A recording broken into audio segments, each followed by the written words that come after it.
오늘 성경 말씀은 베드로전서 2장 19절에서 21절 말씀입니다.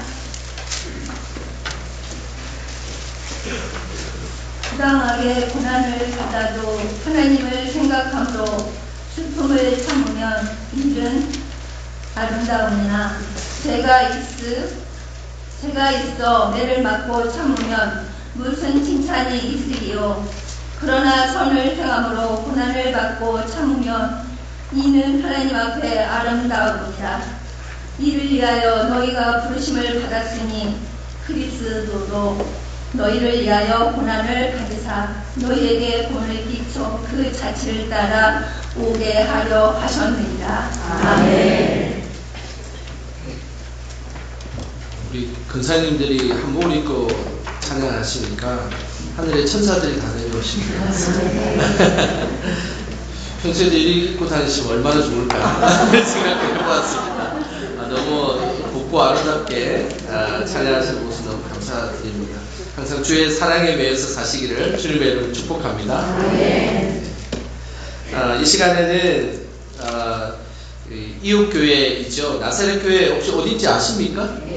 다 아시죠? 나사렛 교회에서 우리 곽호경 목사님, 기암 목사님 오셨는데 이번에 인도 선교를 같이 갔다 왔습니다. 갔다 와서 얼마나 열정적으로 인도를 선교를 하시고 그리고 또 미전도 종족에 대한 이 열정들이 거의 전 세계에 이런 분이 계실까 하는 정도로 열정을 다해서 복음을 전하시고 또 그 열정을 해서 목회하시는 기암 목사님을 오늘 초대했습니다. 이 시간 영광스러운 고난이라는 제목으로 귀한 말씀 전해주실 때 큰 은혜의 시간 되시길 바랍니다. 박수로 환영하겠습니다.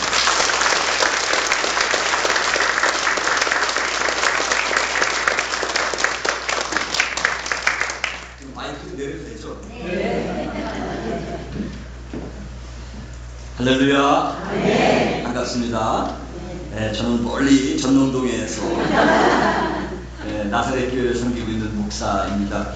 제가 여기 영광교회 헌신예배 설교하러 온다 보니까 우리 권사님들이 다 따오겠다고 권사 헌신예배라고 했더니 우리 권사님들이 따오겠다고 해서 쓸데없는 소리 하지 말라고 교회나 잘 지키고 있으라고 해요. 제가 잘한 것 같아요. 우리 권사님들 왔다가 시험 들어서 갈 뻔했어요. 너무 영광교회 권사님들이 너무 곱고 아름다우셔가지고 우리 권사님들이 실족할 뻔했어요. 잘 안 보시고 오기를 천만다행이다. 예, 이번에 우리 영광교회 목사님 또 장로님 더불어 우리 교인들하고 인도 미전도 종족 선교를 다녀왔습니다. 선교 얘기를 안 할 수가 없는데요. 지구상에 아직도 복음을 한 번도 들어보지 못한 종족, 미전도 종족, 인구 중에 2% 미만의 그리스도인들을 가지고 있는 종족들이 5,000개가 남아 있습니다. 5,000개가 남아 있어요. 아직도 한 번도 복음을 들어보지 못한 종족이 5,000 종족이 있습니다. 이 천국 복음이 땅끝까지 증거되어야 하리니 그제야 끝이 오리라. 마태복음 24장에 주님이 분명히 말씀을 하셨어요. 언제 주님이 오시느냐? 땅끝까지 복음이 증거되어야 되는데 그 땅끝이 어디냐? 그것은 한 번도 복음을 들어보지 못한 지역에 살고 있는 사람들이 땅끝에 있는 사람들이다. 이렇게 저는 이해를 하고 있고요. 저희 교회는 한 6년 전부터 이 미전도 종족 선교 사역을 하고 있습니다. 그래서 해마다 인도에 가서 보통 교회를 1년에 한 40개씩 교회를 개척을 하고 가정교회를 세우고 오는 일을 하고 있는데 이번 기회에 우리 강태신 목사님하고 또 장로님 같이 선교를 다녀오게 돼서 너무 제가 기뻐요. 우리 이웃교회가 이렇게 또 하나님이 기뻐하시는 일에 관심을 갖고 함께할 수 있었다는 것에 대해서 대단히 기쁘게 생각을 합니다. 그리고 오늘 권사님들 헌신예배를 드리는데 정말 오늘 하나님의 성령께서 역사하셔서 여러분들에게 꼭 필요한 말씀으로 들려줄 수 있기를 주님의 이름으로 축원합니다. 오늘 말씀의 제목이요, 영광스러운 고난입니다. 영광스러운 고난이요. 이번에 인도 가서 선교를 했어요. 14명이 4명씩 한 조로 나누어서 오지마을을 찾아가서 거기에 복음을 전했습니다. 저도 이제 한 조에 속해가지고 가서 간증을 하고 복음 제시를 하고 또 아픈 사람들을 위해서 기도해주고 거기에 리더를 세우고 하는 일들을 하면서 느낀 게 있어요. 어느 지역에 갔는데요, 한 자매님이 병원에 중환자실에 있다는 거예요. 근데 아기를 낳은 지 2달밖에 안 됐어요. 근데 이 아기를 낳으면서 쇼크가 온 거예요. 애를 낳으면서 쇼크가 왔어요. 급성 황달이 있어요. 황달이 왜 오는 거 하면은 영양 상태가 너무 결핍되어 있기 때문에, 그러니까 못 먹어서 황달이 와서 급성 쇼크가 온 거예요. 그래서 엄마는 아기를 낳자마자 병원으로 실려가고, 또 아이는 이제 2달밖에 안 됐어. 2달 핏덩어리인데 그 핏덩어리 아이를 데리고 왔어요. 누군가가 우리 보고 기도해달라고. 이 아이 엄마가 지금 병원 중환자실에 있는데 지금 굉장히 위독하다고. 그리고 그 아이는요 그 마을에 아기를 낳은 지 7개월 된 그 가정집에서 젖동량을 하고 있더라고요. 너무 마음이 아픈 거예요. 너무 아픈 거예요. 그래가지고 우리 팀들이 막 그 두 달밖에 안 된 아이를 놓고 안수를 하면서 하나님 이 아이의 엄마를 제발 살려달라고 우리가 다 기도했어요. 그리고 성교를 마치고 이제 저녁 때 돌아오는데 인도 사역자가 저한테 그런 얘기를 하더라고요. 이 아이 엄마가 조금 전에 병원에서 운명했다고, 죽었다고 연락이 왔어요. 제가 많이 울었어요. 참 우리 인생이 참 그렇구나. 그렇구나. 만약에 이분이 한국에 있었다면 한국의 의료 시스템이 얼마나 좋아요. 그냥 병원에 가서 영양주사 몇 대 맞으면 금방 괜찮을 수 있는 병인데 워낙 못 살고 워낙 못 먹고 워낙 의료 시스템이 약하니까 죽는 거예요. 그냥 죽는 거예요. 여러분 한국에 살고 있다는 거 한 가지 이유만으로도 여러분 정말 감사할 수 있기를 바랍니다. 네. 인생을 살다 보면 이렇게 고난이 있습니다. 참 고난이 있어요. 여러분 영광교회 와보니까 참 아름답네요. 뒤에 공원이 있고 여러분 참 이렇게 한복 차려입고 우리 이렇게 아름다운 모습을 보면서 찬송이 저절로 나오잖아요. 주님의 높고 위대하심을 내 영혼이 찬양하네. 주님의 높고 위대하심을 내 영혼이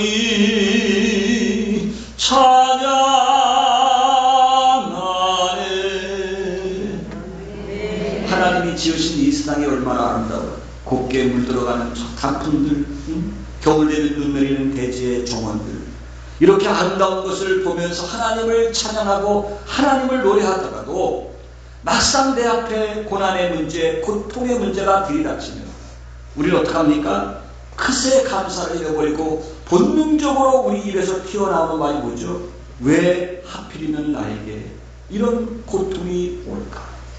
하나님은 정말 살아계신 건가? 하나님은 나에게 관심이나 가지고 계신 분인가 하면서 하나님께 원망하고 불평할 때가 사실 많이 있어요. 그게 우리 삶입니다. 여러분, 기독교 영성 학자 중에 C.S. 루이스라는 사람이 있습니다. 나니아 연대기를 썼던 사람이죠. 유명한 사람입니다. 이 사람이요, 고통의 문제라고 하는 책을 썼어요. The Problem of Suffering이라고 하는 책을 써가지고 일약 베스트셀러가 됐습니다. 저도 그 책을 읽어보았는데 이 고통의 문제라고 하는 C.S. 루이스의 책을 읽어보면 왜 인간에게 고통이 찾아오는지 그것을 아주 신학적으로 잘 분석해서 글을 썼습니다. 그래서 굉장히 유명해졌어요. 베스트셀러가 됐습니다.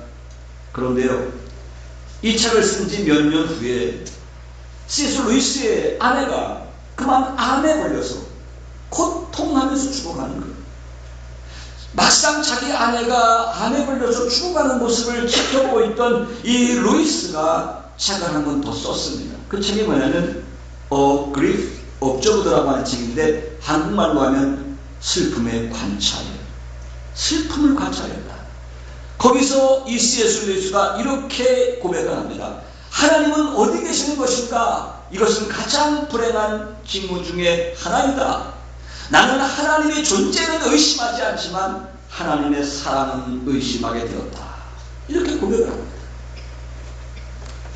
여러분, 세상에 고난 없는 사람, 세상에 고통이 없는 사람은 한 사람도 없어요. 사람이 왜 철학적인 사고를 하고 종교를 만들어냅니까? 그 순간 가운데 고통이 있다는 것, 고난의 문제가 있다는 것입니다. 성경도 욥기서 5장 7절에서 분명히 말씀하고 있습니다. 인생은 고난을 위하여 날나니 불티가 위로 날아가는 가슴입니다. 이렇게 고백을 했습니다. 여러분, 우리는 끊임없이 하나님은 선하시고 하나님은 전능하신데 왜 그분의 피조물들이, 왜 그분의 자녀들이 행복한 삶을 누리지 못하고 고통과 고난을 당하면서 살아가야만 하는가 하는 근본적인 실존적 물음을 던지게 됩니다. 여러분, 제가 여러분에게 묻습니다. 인생에게 고난은 필요한 것인가? 아니면 백해무익한 것인가? 여러분 생각은 어떠십니까? 자, 여러분, 제가 질문을 드려죠. 우리 인생에게 고난은 절대로 있어서는 안 된다. 또 하나는 아니다. 그래도 인간에게는 고난이 있어야 된다. 자, 없어야 된다. 손 한번 들어보시죠. 그래도 고난은 필요하다. 영광교회는 수준이 있네. 수준이 있습니다. 그렇습니다. 하나님의 명백한 말씀에 의하면 신자의 경우, 믿는 성도들의 경우 지혜로 충만하신 하나님 아버지께서 선한 목적을 가지고 고난을 허락하시고 하나님의 섭리가 있는 상황 속에서 고통을 허용하신다는 사실입니다. 자, 그러면 어째서 이 고통이 존재하는 것일까? 성도들이 고통을 당하는 그 이유와 목적은 무엇인가? 우리가 고난을 통해서 배울 수 있는 영적인 교훈은 무엇인가 하는 것을 한번 생각해 봤으면 좋겠습니다. 첫째로, 왜 고난이 있는가? 첫 번째 문제는 바로 우리가 타락한 인류에 속해 있기 때문에 그렇습니다. 그래서 고난이 있는 거예요. 자, 한번 따라서 해보실까요? 타락한 인류에 속해 있기 때문에 고난이 있다. 여러분, 오늘 20절 말씀 보세요. 뭐라고 써 있습니까? 죄가 있어 매를 맞고 참으면 무슨 칭찬이 있으리요? 그랬습니다.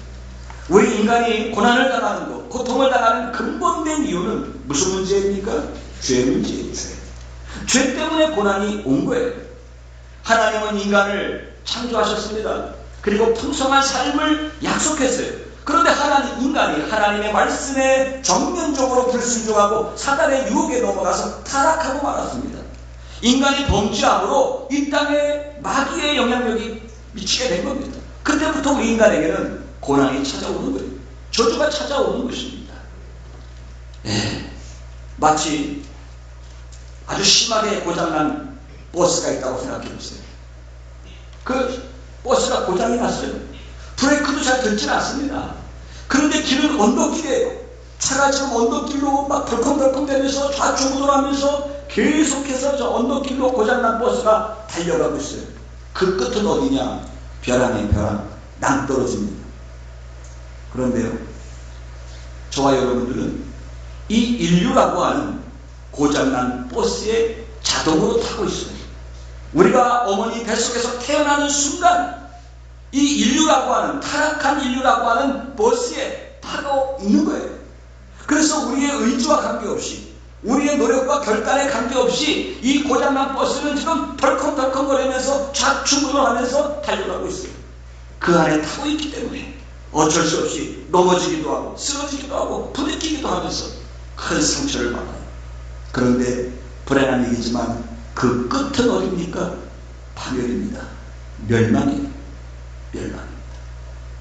그런데 그 안에 고장난 버스 안에 타고 있는 저와 여러분들에게 천만 다행의 소식이 있습니다. 너무나도 기쁜 소식이 있습니다. 하나님의 아들이 오신 거예요. 그 고장난 버스 안으로 하나님의 아들이 오셨어요. 제가 오늘 기도하면서 상상을 하는데 그런 모습이 보이더라고요. 고장난 버스를 타고 내리 달리고 있어요. 예수님이 오셔가지고 누구든지 그 고장난 버스 안에서 예수를 믿기만 하면 예수님이 우리 이 허리춤에다가 전부 다 피아노 줄 있죠? 끊어지지 않는 그 줄을 다시 매달아 주시는 거예요. 여러분 뮤지컬을 보셨어요? 뮤지컬에 뭐 피터팬 같은 데 보면 스파이더맨 보면 막 날아다니잖아요. 연극 보면은 그 어떻게 해요? 뒤에다 피아노 줄 묶어가지고 위에서 다 조종하는 거예요. 고장난 버스에 타고 있어 자충으로 하는데 예수님이 오셔서 우리를 다 피아노 끈을 하나씩 묶어주셨어요.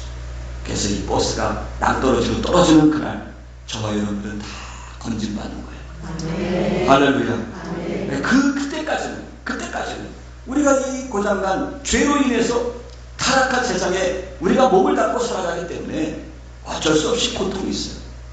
그 안에서 고통이 있습니다. 제 간증을 잠깐 하겠습니다. 저는 58년 전에 경기도 파주에서 태어났거든요. 근데 우리 집은 대대로 절에 다니고 무당부타는 집안이에요. 우리 할머니가 할아버지가 진주 할아버지가 독자, 할아버지도 독자, 아버지도 독자. 그리고 우리 아버지가 결혼을 해가지고 자식을 낳는데 우리 어머니 별명이 뭐냐? 막달란 말이야. 딸만 계속 낳는. 큰 딸, 둘째 딸, 셋째 딸, 넷째 딸.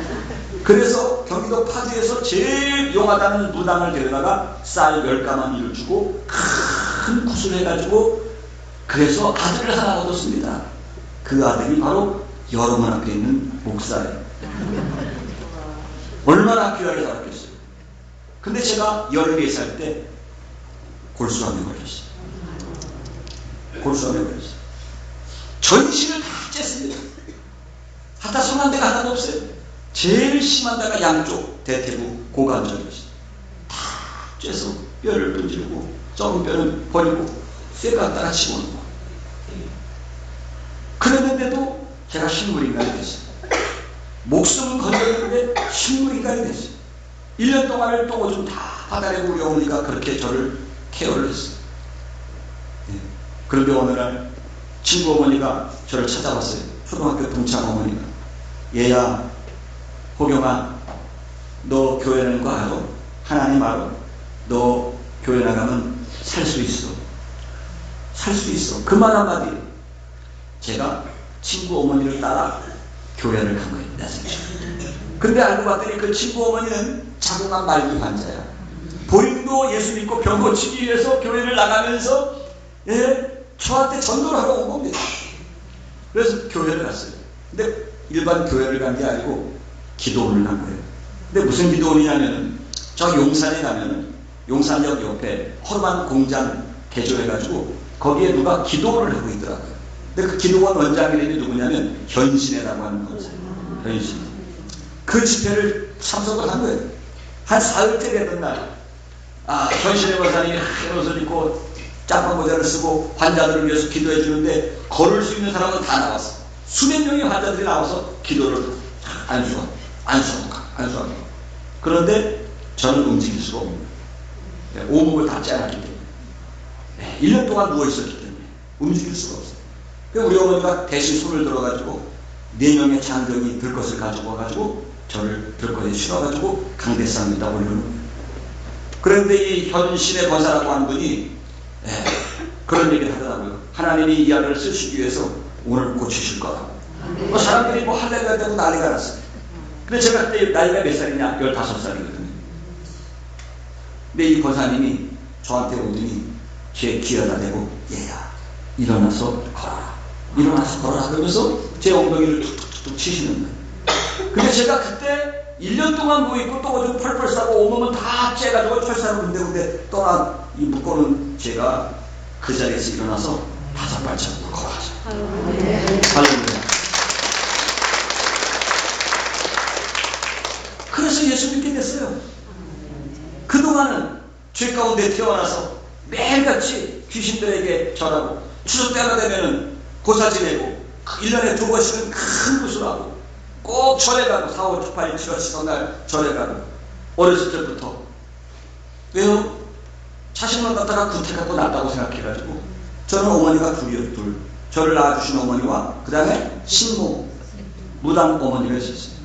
어릴 적부터 제가 무당집에 출입하면서 자랐어요. 제가 무당들이 부르는 12거리를 다 외웠어요. 오늘은 생략을 합니다만. 왜 그래? 왜 그런 고통이 있었습니까? 고장난 버스에 태어났기 때문에. 죄가 있어서 그래. 죄 때문에 오는 거예요. 두 번째 고난이 있어요.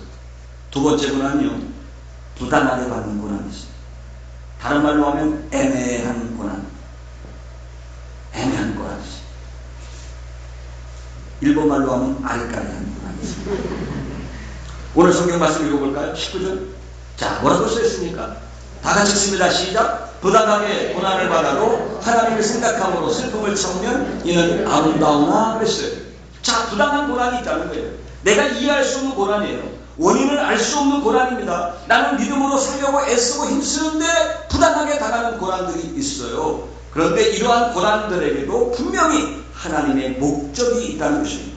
그것은 바로 우리를 그리스도의 온전한 사람으로, 그리스도의 믿음의 장성한 분량에 이르도록 하기 위해서, 우리를 성화시키기 위해서 하나님이 우리를 연단하는 고난입니다. 우리를 훈련시키는 고난입니다. 우리를 정말 정면같이 연단하시는 하나님의 고난이 있습니다. 이게 부당한 고난입니다. 마치 유명한 예술가가 거친 대리석 덩어리를 깨고 조각하고 조각해서 아름다운 예술 작품을 만들어 가는 것처럼 하나님께서는 우리 인간에게, 믿는 성도들에게 때로는 고통의 문제를 허락하셔서 우리를 온전한 믿음의 사람으로, 하나님만 의지하는 사람으로, 세상에 소망을 두지 아니하고 하나님께만 소망을 두고 살아가는 믿음의 사람으로 우리를 단련하기 위해서 때로는 고난의 문제를 허락하신다는 것도 여러분 아시기를 바랍니다. 아멘. 할렐루야. 아멘. 자, 제가 병 고치고 나 그때부터 어떻게 되지? 예수를 위해서 살아야겠다. 그리고 신학교를 갔어요. 신학교. 근데 제가 살고 있는 마을이 어디냐면 김포공항 있는데요. 저 자란 데가. 예. 근데 제가 다니는 시골 교회가 그게 나사렛 교단이에요. 나사렛 성결교단. 조그만. 그래서 제가 나사렛 신학교를 간 거예요. 그렇지 않습니까? 저도 장신대 갔을 텐데. 예, 우리 마을에 나사렛 교회가 있으니까 그냥 나사렛 신학교를 간 겁니다.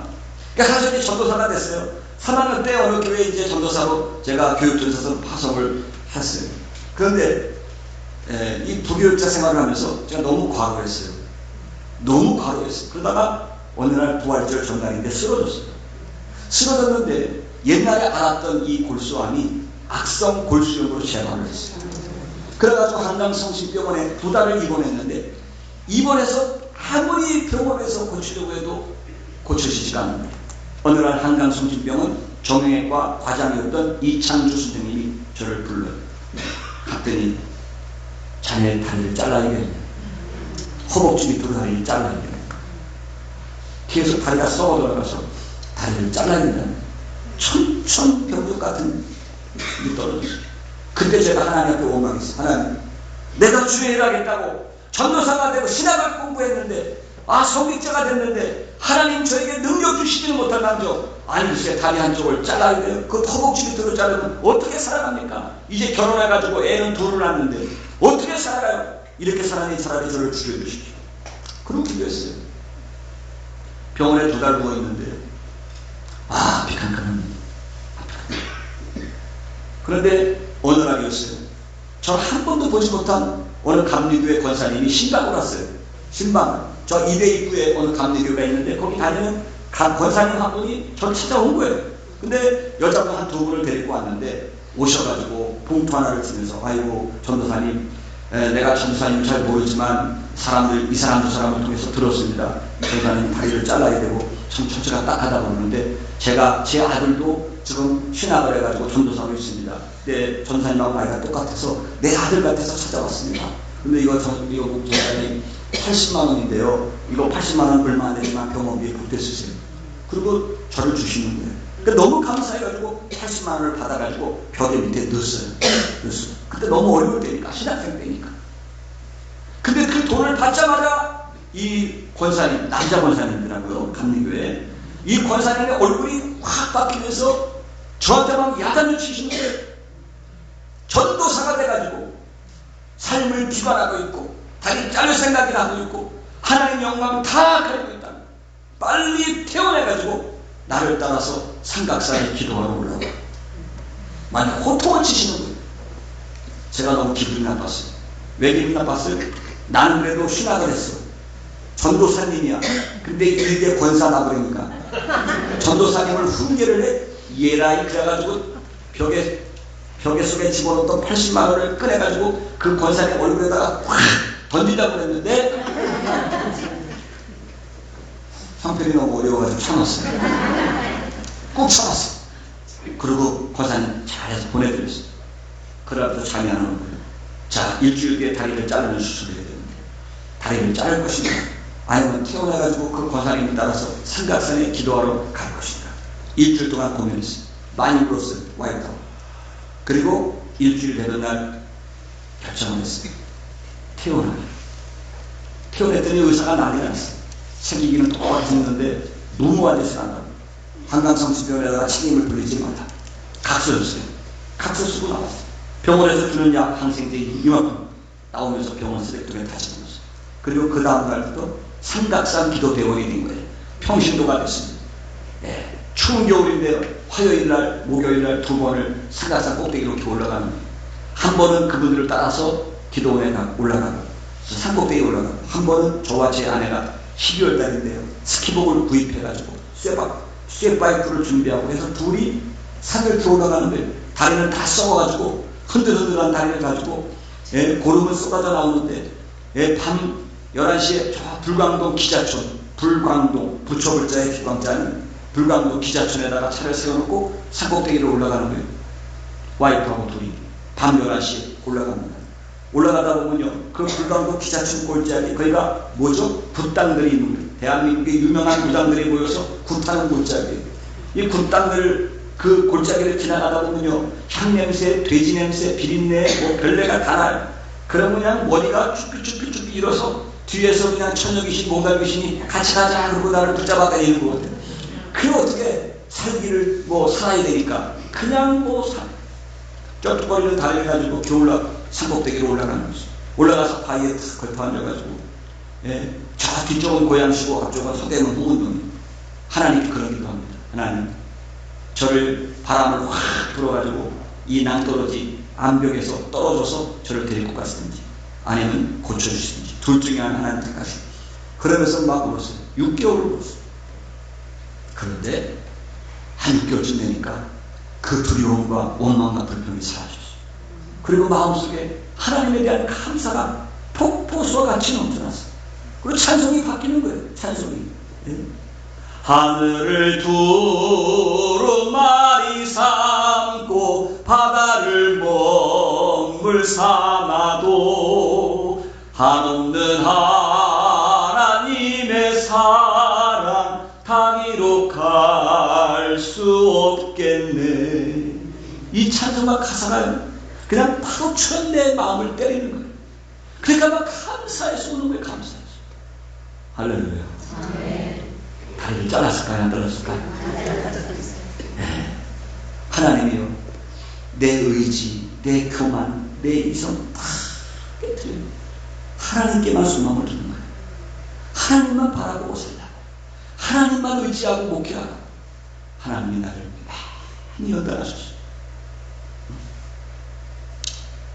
그래서 조금 인간이 됐어요. 이렇게 여러분에게 설교할 수 있는 인간이 된 거예요. 하나님은요 우리를 그렇게 연단하세요. 할렐루야. 사실 목적이 있어요. 자, 세 번째 어떤 고난이 있습니까? 영광스러운 고난이 있습니다. 오늘 말씀의 제목이에요. 영광스러운 고난입니다. 자, 20절 말씀을 다 같이 읽습니다. 시작. 죄가 있어 매를 맞고 참으면 무슨 칭찬이 있으리요. 오직 선을 행함으로 고난을 받고 참으면 이는 하나님 앞에 아름다움이라 그랬어요. 아름다운 고난이 있습니다. beautiful suffering이 있어요. 아름다운 고난. 여러분 고난 아름다운 고난 보셨어요? 아름다운 고난. 이것은 하나님의 영광에 동참하는 고난이에요. 오직 선을 행함으로 받는 고난입니다. 다른 말로 하면 고난을 피하려고 하는 것이 아니라 내가 적극적으로 그 고난에 뛰어드는 고난이 있습니다. 아름다운 고난이에요. 선을 행함으로 받는 고난입니다. 이것은 주님의 고난에 동참하는 고난. 다른 사람을 대신해서 의도적으로 받는 고난이죠. 이 영광스러운 고난의 모델이 누굴까요? 예수님이죠. 예수님은 스스로 하늘 영광 보좌를 버리시고 빌립보서 2장 5절 이하의 말씀처럼 그는 근본 하나님의 본체시나 하나님과 동등됨을 취할 것으로 여기지 아니하시고 오히려 자기를 비워 스스로 종의 형체를 가져 사람의 모양으로 오신 거예요. 예수님은 차원에서 저와 여러분들을 구원하시기 위해서 차원하셔서 하나님의 영광 보좌를 버리시고 하나님과 동등됨을 버리시고 이 땅에 오셨습니다. 그리고 우리를 위해서 저 갈보리 언덕에서 십자가에 달려서 피 한 방울 물 한 방울 남김없이 우리의 죄값을 치르기 위해서 다 흘려주셨어요. 이게 주님이 우리에게 보여주신 영광스러운 고난의 모델입니다. 사도 베드로도요 이 영광스러운 고난에 동참했던 사람이에요. 오늘 여러분 2장 21절 말씀 보세요. 거기 뭐라고 써 있습니까? 이를 위하여 너희가 부르심을 입었으니라. 이를 위하여 무엇을 위해서 너희가 부르심을 받았느냐? 하나님이 여러분 한 분 한 분을 왜 불러 구원해 주셨는가? 이것을 위해서 여러분을 불렀다는 거예요. 이것이 뭡니까? 주님처럼 영광스러운 고난에 참여하도록 주님의 고난에 참여하게 하기 위해서 여러분들을 부르신 거예요. 여러분들을 구원하신 거예요. 그래서 이를 위하여 너희가 부르심을 입었으니 그리스도도 너희를 위하여 고난을 받으사 너희에게 본을 끼쳤어요. 그 자취를 따라오게 하려 하셨느니라고 그랬어요. 예수님이 가신 자취, 고난의 자취를 따라오게 하는 거예요. 그게 영광스러운 고난이에요. 여러분 사도 바울을 보세요. 사도 바울은 순교 현장에서 그토록 매를 맞고 모욕을 당하고 감옥에 갇히고 물에 빠지고 독사에 물리고 등등 수많은 고난과 핍박을 받으면서도 포기하지 않고 복음을 전했던 그 이유와 목적이 뭡니까? 복음을 전하여 영혼을 구원하고 예수님의 제자를 삼아내고 교회를 세우기 위한 그 열정 때문에 그 사명 때문에 사도 바울이 고난받은 겁니다. 그래서 사도 바울이 고린도전서 1장 24절에 이렇게 고백을 하고 있어요. 나는 이제 너희를 위하여 받는 괴로움을 기뻐하고 그리스도의 남은 고난을 그의 몸된 교회를 위하여 내 육체에 채우노라. 여러분 그리스도의 남은 고난을 그의 몸된 교회를 위해서 내 육체에 채운다고 바울이 고백을 했어요. 주님의 남은 고난이 있어요. 아니 그러면 우리가 이상한데 예수님이 십자가에 달린 고난은 완벽한 고난 아니었어? 우리를 구원하기 위해서 완전한 고난을 받으신 거 아니었어? 예수님의 고난이 뭐가 부족한 게 있었어? 모자란 구석이 있었어? 이렇게 오해하기 쉬워. 여러분 여기서 그리스도의 남은 고난이라고 하는 말의 의미가 뭐죠? 예수님의 고난은 완벽한 거예요. 누구든지 그 예수를 믿으면 구원받아요. 완벽하게 구원받습니다. 여러분 믿으시기 바랍니다. 그런데 그 예수님이 받으신 고난을 뭐라고 얘기하죠? 복음이라고 얘기합니다. 복음을 들어야 구원받지. 예수님의 완벽한 고난을 누군가에게 전해줘야 합니다. 그래서 전도하고 선교하는 거죠. 이것이 바로 그리스도의 남은 고난이에요. 전도를 통해서 받는 고난이에요. 주님의 교회를 세우기 위해서 받는 고난입니다. 선교하기 위해서 받는 고난이 이게 그리스도의 남은 고난입니다. 바울은 이를 위하여 고난을 자기 육체에 채운다고 했어요. 이것은 사명적인 고난입니다. 영광스러운 고난이고 이 고난 끝에는 하나님이 예비하신 멸관이 있어요. 할렐루야. 멸관이 있습니다. 여러분 그렇습니다. 여러분은 주님의 영광스러운 고난을 위해서 구원받은 성도로서 주님의 몸인 이 영광교회를 세우기 위해서 고난 받으실 수 있기를 바랍니다. 기쁘게 받으실 수 있기 바랍니다. 그 고난의 흔적을 가지실 수 있기를 바랍니다. 그것은 영광스러운 고난이에요. 아름다운 고난이에요. 이거 사명적인 고난입니다. 그런데요, 여러분들이 교회를 세우기 위해서 선교를 위해서 받는 이 사명적 고난은 한마디로 말하면 순종이에요. 순종. 영광스러운 고난은 순종하는 거예요. 한번 따라서 하실까요? 사명은 순종이다. 할렐루야. 사명은 순종이에요. 순종하는 거예요. 저희 교회가 한 6번 인도를 갔다 왔어요. 우리 교인들 가면 막 흥분해요. 가서 막 우리 권사님들이 환자대에 손을 얹으면 병든 자가 낫고 막 귀신이 발작을 하면서 쫓겨나가고 막 이러니까 우리 권사님들이 막 익사이딩해서 돌아와요. 예. 제가 선교팀을 이끌고 가요. 1년에 한두 번씩. 근데 그 선교를 하러 나가는 게요, 제 개인적으로는 힘들어요. 솔직히. 예, 힘들어요. 왜냐하면 제가 이 골수암을 알았던 후유증이 있잖아요. 많이 걷는 게 힘들어요. 특히 인도 같은 경우는 공항이 굉장히 인구가 많기 때문에 공항이 커요. 그래서 이 터미널에서 저 터미널로 옮겨가려면 보통 막 2km 이상 걸어야 돼요. 그러니까 저에게는 그게 큰 곤욕이에요. 곤욕이에요. 그리고 인도 마을을 찾아가서 이 마을 저 마을 찾아가서 또 많이 걸어야 돼요.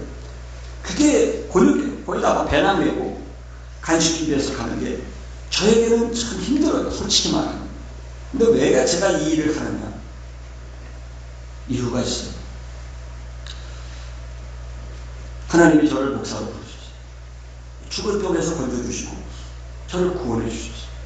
목사가 되게 하셨어요. 제가 시카고에서 16년을 목회를 했어요. 이민 목회 16년을 하다가 10여 년 전에 전동동에 있는 교회로 부임해서 왔어요. 이 전동동에 있는 교회에 부임해 오니까 이민교회하고는 또 다르더라고요. 분위기가. 이민교회는 목회자가 다 섬겨줘야 돼요. 교인들 밥도 사주고 교회 나오라고 영어 통역도 해주고 애들 학교도 대신 가주고 뭐 라이드도 해주고 완전히 서비스맨으로서 해줘야 돼요. 이민교회가. 근데 한국에 오니까 한국은 교인들이 목사님을 많이 숨겨주시다. 특히 이 권사님들의 사랑을 많이 받아요. 목회자가. 근데 저도 우리 나사렛 교회에서 사랑을 많이 받아요. 예, 우리 교인들이 담임 목사를 중심으로 똘똘 뭉쳐있어요. 참 순종을 잘해요. 그래서 제가 어느 날 생각을 했어요. 내가 이러다가 하나님 품에 가면 나는 무슨 열매를 하나님께 내놓을 수 있을까? 하나님께 내놓을 열매가 없는 것 같아요. 내가 목회를 좀 32년 했지만 교인들한테 사랑만 받고 내놓을 열매가 없어요. 너무 부끄러웠어요. 그래서 주님이 가장 기뻐하시는 일이 뭘까? 교회의 본질이 뭘까를 생각을 했어요. 그러다가 미저도 종족 선교에 저희가 앞장서야 했어요. 주님의 명령에 순종하는 거죠. 그래서 제가 생각한 게 있어요. 사명은 순종이다. 내가 주님을 위해서 뭘 해드린다? 아, 주님, 제가 미전도 종족 선교를 하면서 1년에 교회 40개씩 교회를 개척합니다. 아, 하나님, 제가 주님을 위해서 이거 합니다. 참 천만만이었어요. 주님의 말씀에 그냥 순종하는 거예요. 그럼 그게 사명이 되는 거예요. 할렐루야. 제가 예를 들어보겠어요. 동정녀 마리아가 메시아신 예수님을 잉태했습니다. 자, 마리아가 뭐라고 기도했습니까? 성부 하나님이시여, 어느 때든지 제 몸을 빌려드리겠으니 저를 통해서 메시아를 낳게 해주십시오. 제가 메시아를 낳겠습니다. 마리아가 그렇게 기도한 적 있어요? 한 번도 없어요. 내가 메시아를 낳겠습니다. 한 번도 그렇게 기도한 적이 없어요. 어느 날 가브리엘 천사가 나타나셔서 은혜 받은 자여 평안할지어다, 네가 아들을 낳으니 예수 이름을 예수라 하라. 그러니까 마리아가 뭐라고 얘기하죠? 주여, 저는 주의 계집 중이오니 말씀대로 이루어지리다 하고 순종했더니 메시아를 낳는 엄청난 축복을 경험하게 된 겁니다. 베드로 보시죠. 베드로가 갈릴리 호수가에서 물고기 잡다가 주님을 만났어요. 그때 예수님 만났을 때 베드로가 뭐라고 얘기했죠? 주님, 저를 제자로 받아주십시오. 저를 이어 받아주시려면 수제자로 받아주십시오. 그럼 제가 주를 위해서 정말 거꾸로라도 십자가에 못 박혀 죽겠습니다. 예? 그랬습니까? 아, 네. 주님이 말씀하시죠. 네가 이제는 사람 낳는 어부가 되리라. 베드로가 뭐라고 얘기하죠? 주여, 저를 떠나소서. 저는 죄인으로서이다. 그리고 순종하는 거예요. 순종했더니 사명을 감당한 거죠. 사도 바울을 보겠습니다. 사도 바울, 다메스코 산에서 예수님 만났어요. 그렇죠? 바울이 뭐라고 기도했죠? 주여 저를 이방의 사도로 써주십시오. 그러면 제가 소아시아와 구라파 전체를 복음하겠습니다. 그렇게 기도한 적 있어요? 없어요. 뭐라고 기도했습니까? 와주시더라도 주여 내가 무엇을 하오리까 하고 순종한 거예요. 우리 권사님들 사명은 뭐죠? 사명은 뭐라고요? 순종하는 거예요. 다른 거 없어요. 순종하는 거예요. 목사님이 자 내년에 인도 선교 갑시다 그러면 어떻게 해야죠? 언제부터 우리가 무슨 미전도 종족 선교했다. 이 전동동에 굶어 죽어가고 있는 사람들이 얼마나 많은데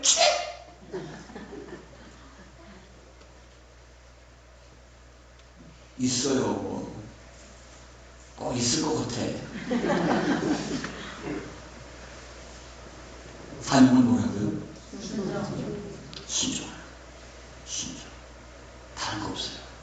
목사님이 기도하시고 강단에서 선포하면 어떡하죠? 아멘 하고 순종하면 돼요. 아니 목사님 그러면 아니 담임 목사님이 해가닥 해가지고 엉뚱한 거 하자고 막 들이대면 어떻게 해요? 그것도 순종해야 돼요? 어떻게 해야 돼요? 담임 목사님이 내가 이해할 수 없는 일 꺼내가지고 일 벌이면 사자 그러면 그거 어떻게 해야 돼? 아하 목사님이 이게 경험이 없어가지고 아하 이거 큰일 났네. 이걸 어떻게 막나? 예? 그래야 돼? 어떻게 해야 돼? 아 영광교회는 좀 다를 줄 알았더니 어떻게 해야 돼요? 여러분들은 알아서 하세요. 나는 우리 교회에서 순종하라고 할 테니까 영광교회는 알아서 하세요. 순종하느냐 안 하는지. 제가 목회를 한 30년 해보니까 얻은 결론이 있어요. 제가 좀 부족해. 그래서 인간적으로 좀 실수한 결정을 내려서 그 일을 추진할 때가 있어요. 근데요 이게 있더라고요. 목사가 하나님을 사랑하고 하나님 의지하고 하나님께 소망을 두고 있는데 인간이 조금 부족해서 실수를 하면 하나님은 다 그것을 합력해서 나중에는 손을 이루시더라. 인간은 실수하는데 하나님은 그것까지도 선하게 만들어서 하나님의 영광을 드러내시더라. 그러니까 결론이 뭐다? 내가 이해가 안 되더라도 하나님의 숨은 의도가 있겠지. 그리고 순종하면 돼요. 100%의 열매는 못 맺더라도 50% 열매는 맺어요. 그런데 내 생각하고 다르다고 해서 반대를 하면 100%커녕 50%커녕은 10%도 열매를 못 맺어요. 무슨 말씀이 하시죠? 사명은 순종이다. 꼭 기억하실 수 있기를 바랍니다. 다른 거 없어요. 다른 거. 우리 권사님 다른 거 없어요. 그냥 이제 저희 교회도 우리 원로 목사님이 계시고 제가 10년 동안 이제 목회를 잘해서 잘했다는 것보다 하나님의 은혜로 교회가 안착이 됐어요. 정상 기도에 10년 하니까 영광교회도 이제 리더십이 바뀐 거죠. 리더십이 바뀐 거예요.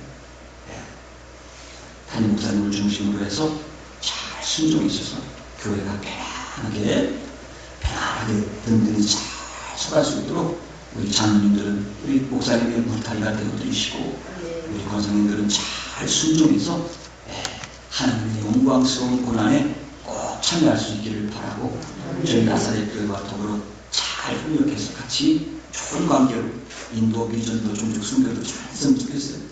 은혜가 넘치는 교회가 됐으면 좋겠습니다. 기도하겠습니다.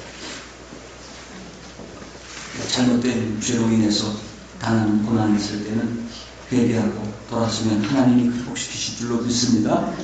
애매하게 부당하게 내가 이해할 수 없는 고난을 받을 때 우리를 훈련하시는 하나님을 신뢰하고 인내하고 주님을 닮아가는 주님이 반드시 돌아봐 주시고 우리를 세워주실 줄로 믿습니다.